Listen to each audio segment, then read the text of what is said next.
काहे को 4 बजे।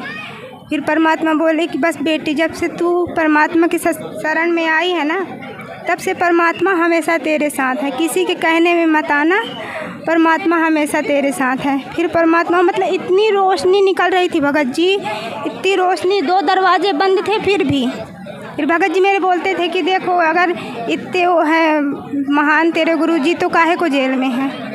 फिर मैं बोली कि देखो मेरे परमात्मा आए थे, तुम बोलते हो कि गुरुजी जेल में हैं। हेलो दोस्तों, आपको इस वीडियो में आपका बहुत बहुत स्वागत है। आइए आज हम ऐसे वीडियो से आपको रूबरू कराएंगे जो आप देख करके हैरान रह जाएंगे। हम एक श्रद्धालु हैं, उनसे हम जानकारी लेते हैं। बहन जी नमस्कार। नमस्कार जी सत साहिब। आपका नाम? राजकुमारी दासी। कहाँ से आए हैं? शहडोल मध्य प्रदेश से आए हैं। तो हम आपसे जानकारी लेना चाहेंगे कि संत रामपाल जी महाराज जी के बारे में आने से पहले आप क्या भक्ति साधना करते थे? हम तो पहले मतलब सभी करते थे, जो जैसे बता दिए कि ये हैं भगवान, ये हैं भगवान, तो हम सभी करते थे। बाकी हमें एक मतलब पहचान थी परमात्मा की। मैं अपनी बता रही हूँ कि मतलब हमें ना सन 2014 में परमात्मा जी का दर्शन हुआ था, संत रामपाल जी महाराज जी का। मतलब तब हम जानती नहीं थी। अच्छा, संत रामपाल जी महाराज शरण में कब आए हैं आप? हम सन 2019 में आए हैं।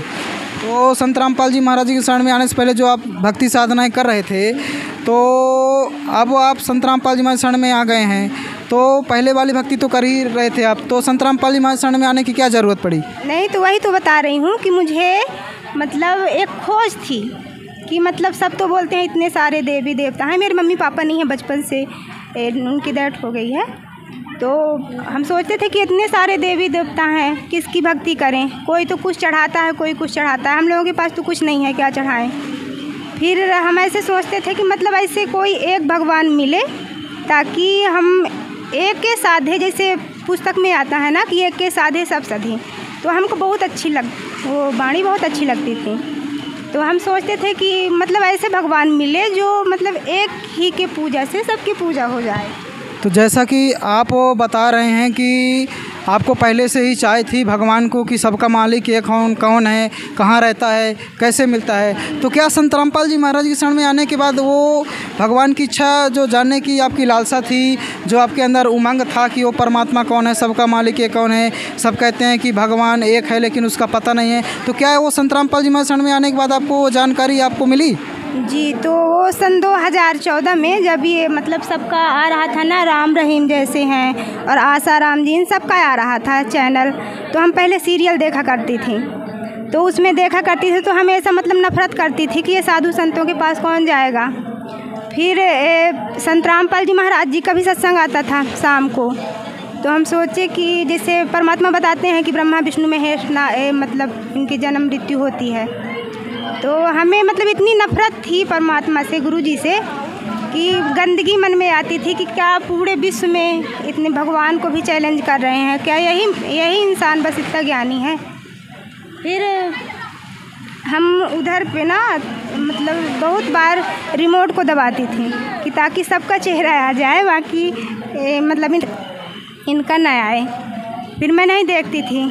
फिर एक दिन सपने में परमात्मा, हम नाम दीक्षा नहीं लिए थे तब पहले, फिर एक दिन सपने में परमात्मा, जैसे परमात्मा पहनते हैं ना कुर्ता पैजामा इस रूप में गुरुजी, तो उस रूप में लेकर हमें खड़े थे ऊपर, हमारे आंगन पर एक पेड़ है कटहल का, उसके ऊपर ऐसे खड़े थे, हमारे हाथ पकड़ के ऐसे में ही, और सब लोग खड़े थे। तो परमात्मा बोल रहे थे कि देख बेटी, जब तक तू इस शरीर में थी ना, कोई तुम्हारी इच्छा नहीं पूछा, सब अपने मन का ही कराए। तो मतलब जैसे हमें पहले मार भी पड़ती थी तो सब कुछ याद आ गया। फिर हमको किसी पर दया नहीं आई। मेरे 2 बच्चे हैं छोटे छोटे, बस उनके ऊपर दया आ गई। भाभी एक को ली थी, छोटी भाभी, एक को बड़ी भाभी। फिर हम बस उनको बुलाई, हम बोले कि लल्ला ऊपर देख, हम यहाँ पे हैं। फिर बस उत्तर देखी, फिर मेरी नींद खुल गई। फिर परमात्मा जी अंतर ध्यान हो गए। फिर उस दिन से मतलब हमें ऐसा लगता था कि मेरा कुछ गुम गया है।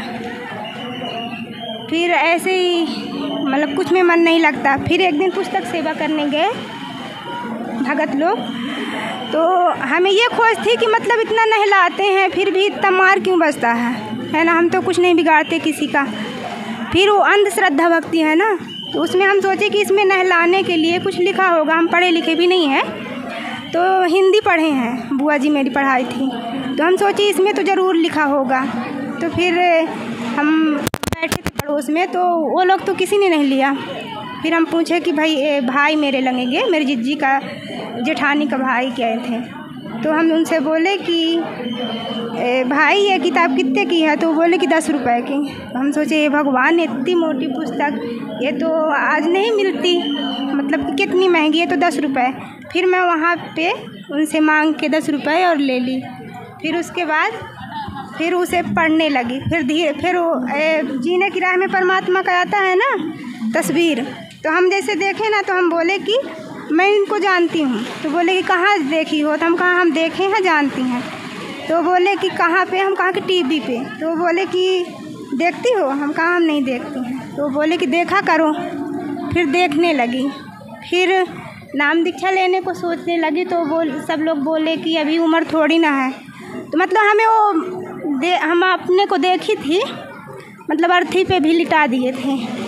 तो हमें ऐसा लगता था कि ये परमात्मा आज का दिन गुजर गया, कल मिले ना मिले। फिर इसलिए फिर मैं सन 2018 या 18 में लगता है नाम चलिए सन 2018 में। तो संत रामपाल जी महाराज जी से नाम दीक्षा लेने के बाद आपको कोई लाभ भी मिले? लाभ तो बहुत हुए। परमात्मा से जो जो मांगती हूँ सब कुछ हुआ।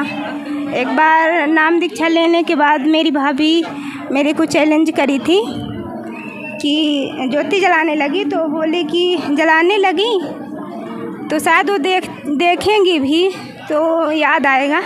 तो फिर मैं बोली कि किसी को न तो मानना चाहिए। फिर वो बोली कि होगा, देखती हूँ कैसे, जब कोई वक्त पड़ेगा तो कैसे तेरे संत रामपाल जी महाराज तेरे को बचाते हैं। फिर रामनवमी का वक्त है। फिर उस वक्त ये बेटी है छोटी सी मेरी, इनको निकल आई थी माता जी जो बोलते हैं ना, वो मतलब उनके कहने के 3-4 दिन बाद ही, जैसे गर्मी का नवमी आता है ना उस दिन, फिर मैं दवाई कराने ले गई। यहाँ पे से निकला था, यहाँ पे बहुत बड़े बड़े नीला। फिर मैं दवाई कराने ले गई तो वहाँ और ज़्यादा निकल आया। फिर भगत जी तब मेरे मानते नहीं थे, अभी नाम दीक्षा लिए हैं अगले साल, मतलब परमात्मा के। फिर वो बोले कि दवाई खिला देना। फिर हमको मालूम था कि ये माता जी हैं। फिर प्रार्थना लगाई।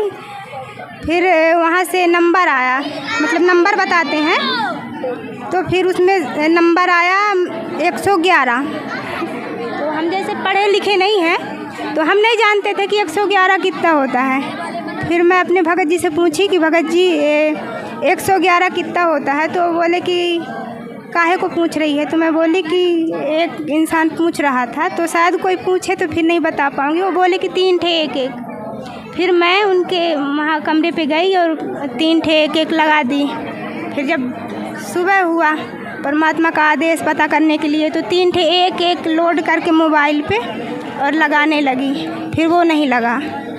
फिर परमात्मा से मैं बोली कि परमात्मा अब तो जो कुछ हो आपकी ही हार है, आपकी ही जीत। मैं बस अकेली ही अपने घर में नाम दीक्षा ली हूँ, आज भी अकेली ही हूँ, अब भगत जी ले लिए हैं।